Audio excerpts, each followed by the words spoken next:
Alrighty, boys and girls, I'm back. This is Kobe Cheese once again. I'm playing some Dark Souls, and I am currently just now past the first boss of the game, the Taurus Demon, and I've gained the 7,000 souls from defeating him, and I'm on to the next area. But before I move on too far, I want to show you guys one of my favorite characters, everyone's favorite character, the SUNBRO.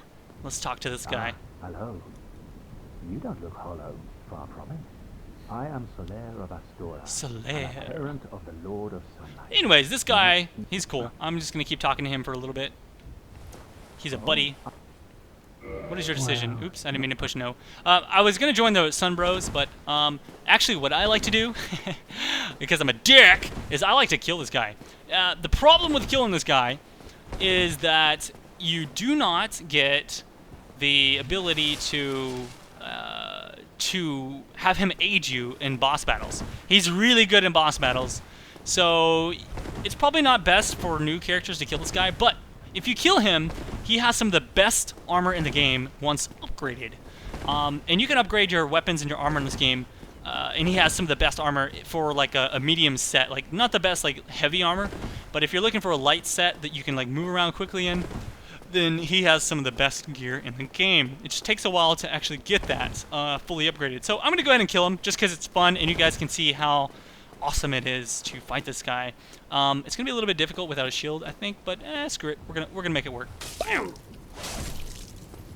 Okay, he doesn't fight you until you stab him a few times.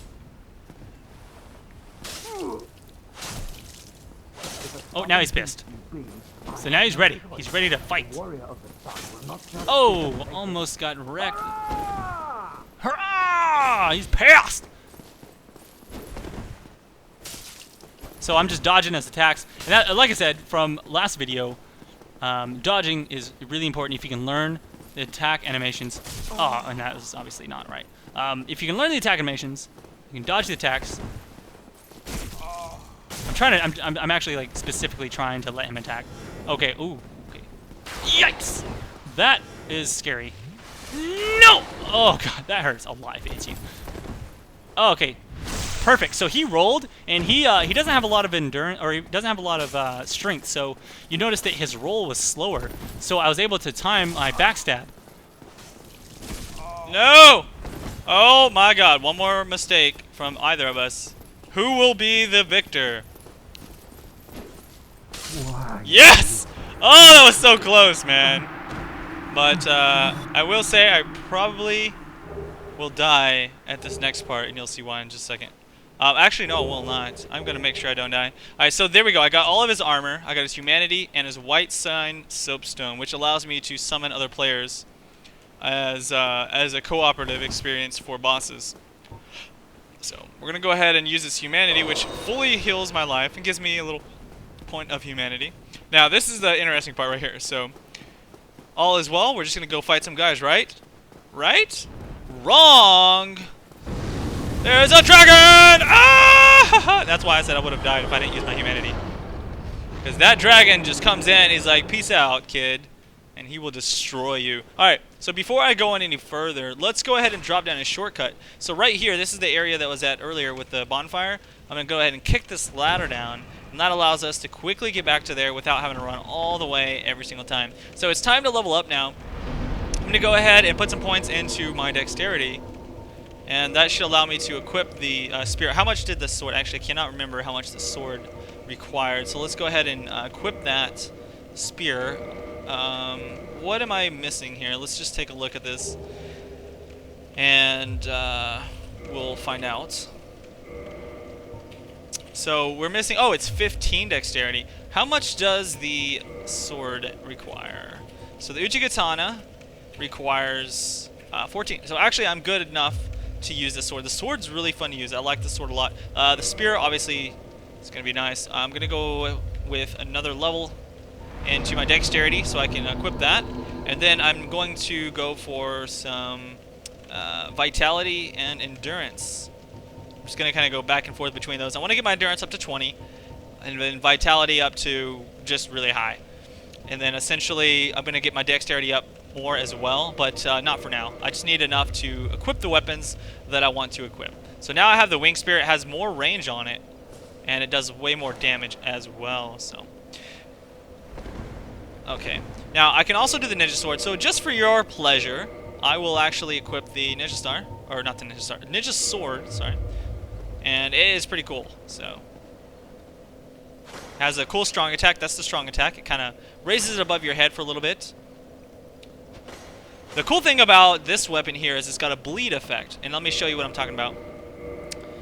So if you notice right there on the auxiliary effects, you can see that it's got this 300 number next to that little symbol, and that just means that it's got a 300 rating on bleed. If you hit an enemy for a couple of times, it'll start up a bleed meter on their side. Like, you won't see it. Like, you'll see it if you get hit by bleed effects, but essentially, whenever you break that threshold of bleed, it'll cut them for like 30% of their max health, which is pretty strong. Okay, so this dragon right here, you can see his tail wagging. This is an area that is kind of like a secret for a lot of people. Now, I'm not going to do this because I don't want to show you this playthrough with this method, but a thing that a lot of newer players can do to help you out is get the bow from the previous episode I was showing you. The guy I actually killed to get this sword right here.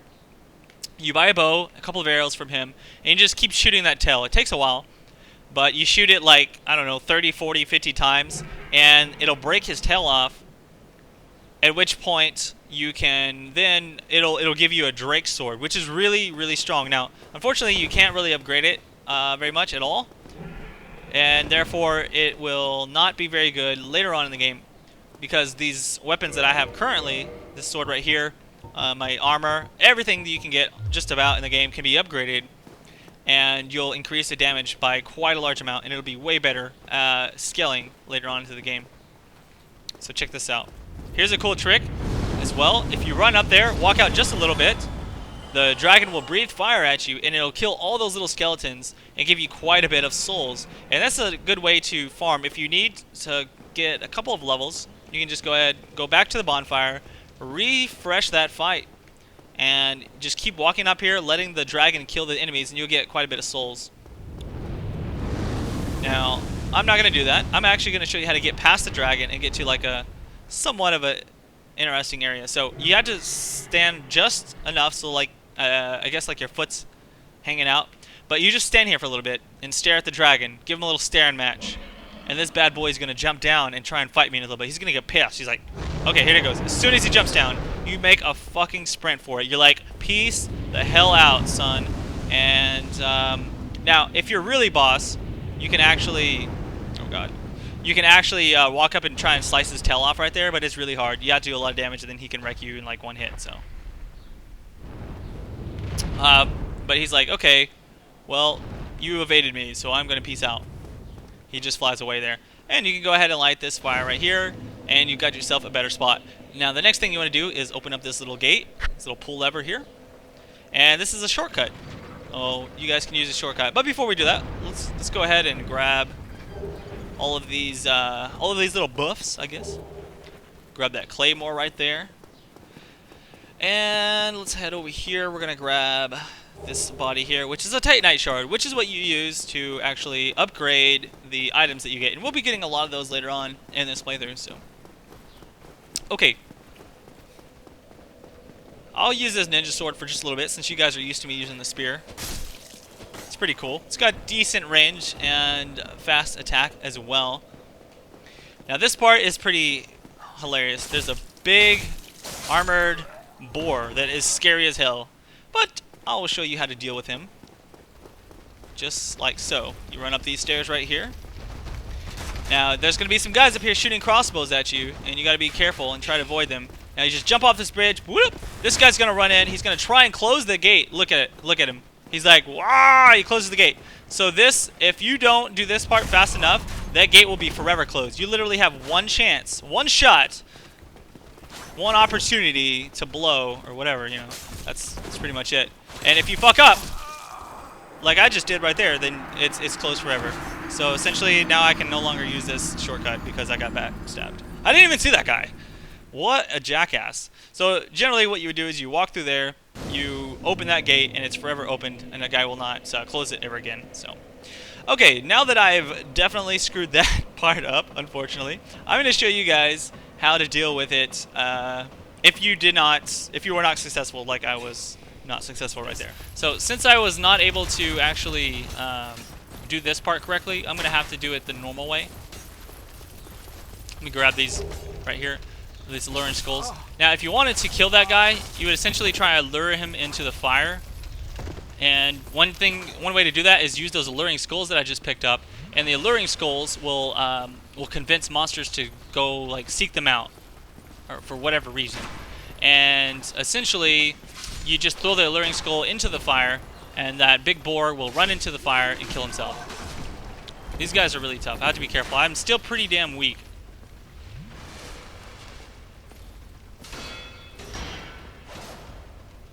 Okay, broke his guard, but I wasn't close enough to keep attacking him. There we go. This guy's gonna die in just a second, and he's done.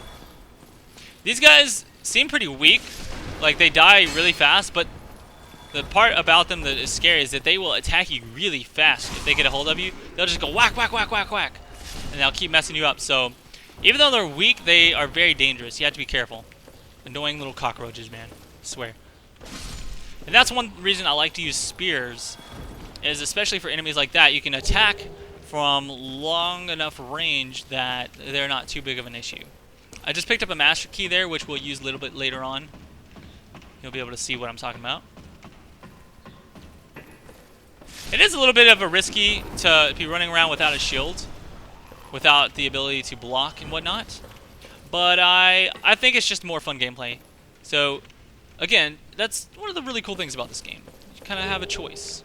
You can run around with a shield if you'd like, or you can run around with a big-ass two-handed weapon.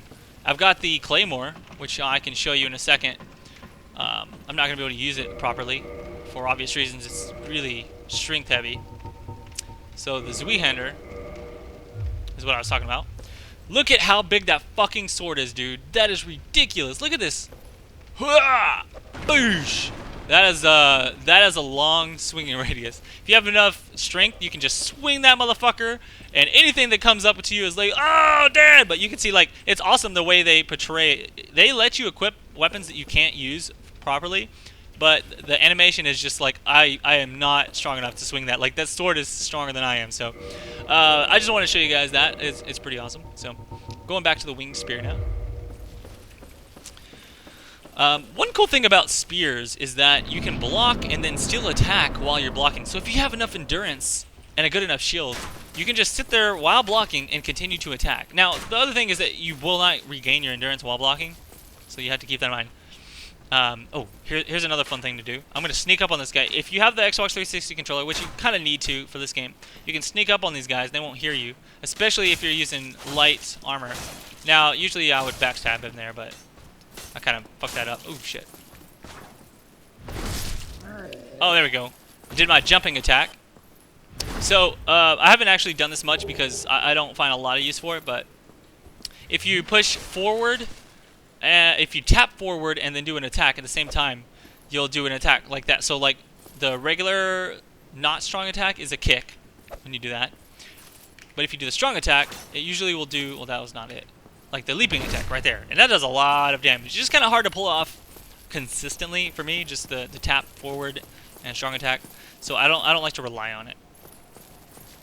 We'll do it right here, and I missed anyway. So sometimes you have to lock on to do it. He blocked, so I didn't do a lot of damage. That time he did not block. Did 80 damage. Bam, and he is done. So again, I'm taking the non-shortcut route. There's gonna be a guy right around the corner here that will try and F you up. And I'm not going to fight him. I don't want to deal with that. That guy's a beast. Those guys are called Balder Knights. And I don't know if those guys will drop it right there. They might. They have a lower chance, I think. But there's a sword that they could drop called the Balder Knight Sword. And it is amazing for dex builds. Well, essentially what I'm doing. I'm not going to go for a Balder Knight Sword, though. Because it takes a lot of grinding. Well, sometimes you can get lucky. But usually it takes a lot of grinding. It's a rare drop. And, you know, you have to upgrade it all the way. I have another weapon that I'm going to get, which you'll see later on in the game, which is really, really fucking good. And you'll see that. Okay, so now I've lit a bonfire. I need to sit there so I can actually save that point. And what we're going to do now is go up to the next boss in the game. And it's going to be a pretty tough fight for me, actually, because I have not been leveling up much. However, before I do that, I'm going to show you how to upgrade your Estus flask to give you more health. So we're going to run in here to the church. And this is where the, I guess the second boss, or the first really hard boss of the game is. This is a problem for a lot of people. Okay, so this is a big guy who you kill him once and he's done. I'm going to skip him for now. I'll come back to him in just a second. So I'm going to go ahead and show you guys how to... there's a secret Estus flask upgrade area I'm going to show you. And this is... You probably want to do this... And you can actually do this at the very beginning of the game. Like, you know, whenever I was collecting all the power-ups. I just wanted to skip it so I can get to the gameplay for you guys. But a lot of people, and in fact me included, whenever I'm normally doing my playthroughs, I'll do this at the very, very beginning. So I'm going to go ahead and show you this for now.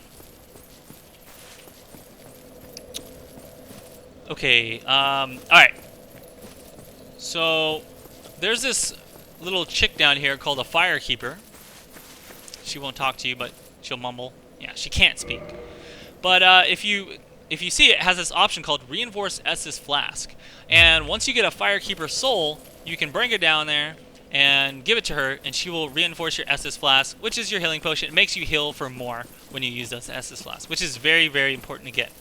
So we're going to go down these stairs here, which is kind of an area that you probably would not have noticed unless you were really doing some exploring. And I'm basically going to go on a suicide mission here to get this Firekeeper soul. And normally you wouldn't get this until way later in the game. You don't have to do anything crazy to get it. You literally just have to run and grab it. The only thing is you just have to know where to run. So this New Londo Ruins part over here is a very difficult part. There's these ghosts that pop out, which you cannot attack. There's a sword there, which is okay. It's not that great. I'm not going to use it. Anyways, there's these ghosts that you cannot attack unless you have a curse. Now, there's this item right... Well, where's it at? I don't know. There's an item somewhere. Oh, there it is. Transient Curse. Now, if you use that, it kind of imitates a curse and allows you to attack these ghosts for a limited time. Even that said, I'm still way weak to fight these guys, and they will hurt me bad. So, you know, since there's no real point to fighting them right now, I'm just going to run past them and run straight to this. So you want to run across this bridge, run straight this direction over here. Oh god, I already got hit. See, look at that. So much damage. And then you want to run straight. You got to keep running fast, because these ghosts will pop up, and they will fuck you up. Grab that Firekeeper soul, and you might be able to make it out of here if you're lucky, but see, now I got like 5 ghosts. I'm pretty fucking screwed, so... Don't come down here when you have a lot of souls stored up. Make sure you level up before you do this, because there's not any chance of you getting back to your soul. But I did that on purpose, obviously. Okay.